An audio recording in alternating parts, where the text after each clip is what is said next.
আমার কাছে না অনেক দিন ধরেই এই আয়নাটা পড়ে আছে। তাহলে চলুন আজকে এটা দিয়ে কিছু একটা বানিয়ে নিই। ফার্স্টে আয়নাটাকে বাইরে বার করে নিয়ে ভালোভাবে ভিজে তুলো দিয়ে ক্লিন করে নিচ্ছি।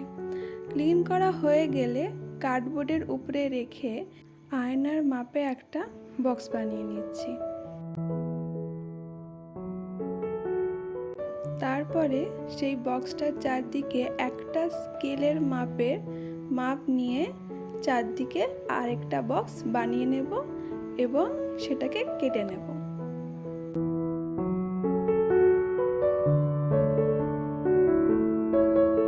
এরপরে মিররটাকে বেসটার উপরে ভালোভাবে অ্যাটাচ করে নিচ্ছি। এবারে কিছু মিরর নিয়েছি, সেগুলোকে ভিডিওতে ঠিক যেই প্রসেসে দেখানো হচ্ছে সেই প্রসেসে বেসটার উপরে বসিয়ে নেব। এখানে আমি যে ভুলটা করেছিলাম যে একবারে ফার্স্টে গ্লু দিয়ে অ্যাটাচ করে ফেলেছিলাম, তো সেই ভুলটা আপনারা করবেন না।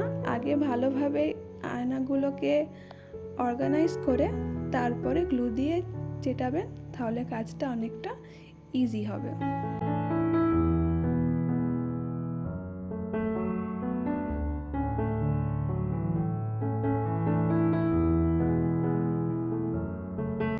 এইভাবে চারটে সাইডকে আমি কমপ্লিট করে নিয়েছি। এবারে আরেকটা লেয়ার বানিয়ে নেব।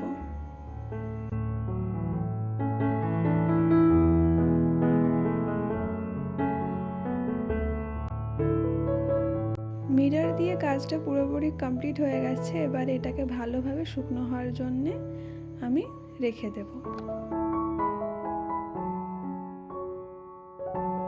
এইবার এখানে আমি ট্যালকাম পাউডার নিয়েছি, দিয়ে এই চামচের মাপে 1 চামচ মতো এখানে আমি পাউডার নেব,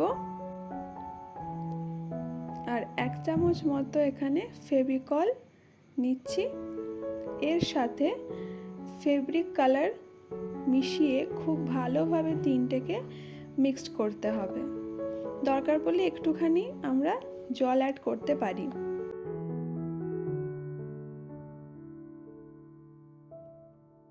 আমাদের পেস্টটা রেডি হয়ে গেছে। সেম প্রসেস ফলো করে আমরা হলুদ রঙের আরেকটা পেস্ট বানিয়ে নিচ্ছি। এরপরে বেসটার ওপরে দুটো কালারের পেস্ট অ্যাপ্লাই করব। তারপরে একটা কোনো শক্ত জিনিসের সাহায্যে জিনিসটাকে আমরা ছড়িয়ে দেব। ভিডিওতে ঠিক যেইভাবে দেখানো হচ্ছে সেইভাবেই আমরা জিনিসটাকে ছড়িয়ে দেব।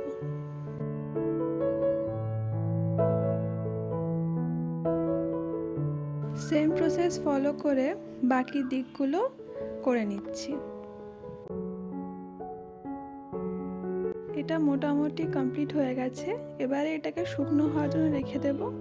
মোটামুটি ওভারনাইট রাখলে সব থেকে ভালো। এরপরে এটা শুকিয়ে যাওয়ার পর ভিজে তুলো দিয়ে যে অংশগুলোতে কাঁচ আছে সেগুলোকে ভিজিয়ে নিচ্ছি।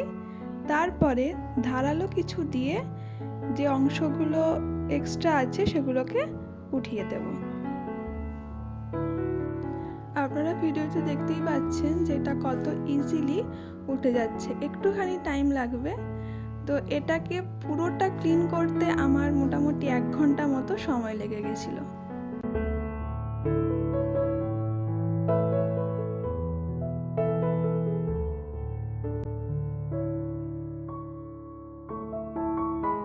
মাঝখানের বড় মিররটা কমপ্লিট হয়ে গেলে এবার আস্তে আস্তে সাইডের মিররগুলোকেও ক্লিন করে নেব।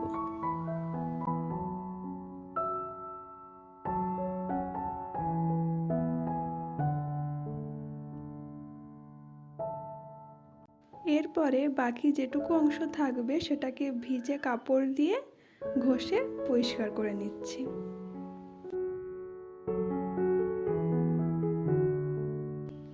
এটা হচ্ছে এটার ফাইনাল লুক। আপনাদের কেমন লেগেছে অবশ্যই জানাবেন। দেখা হচ্ছে পরের ভিডিওতে। সবাই খুব ভালো থাকবেন।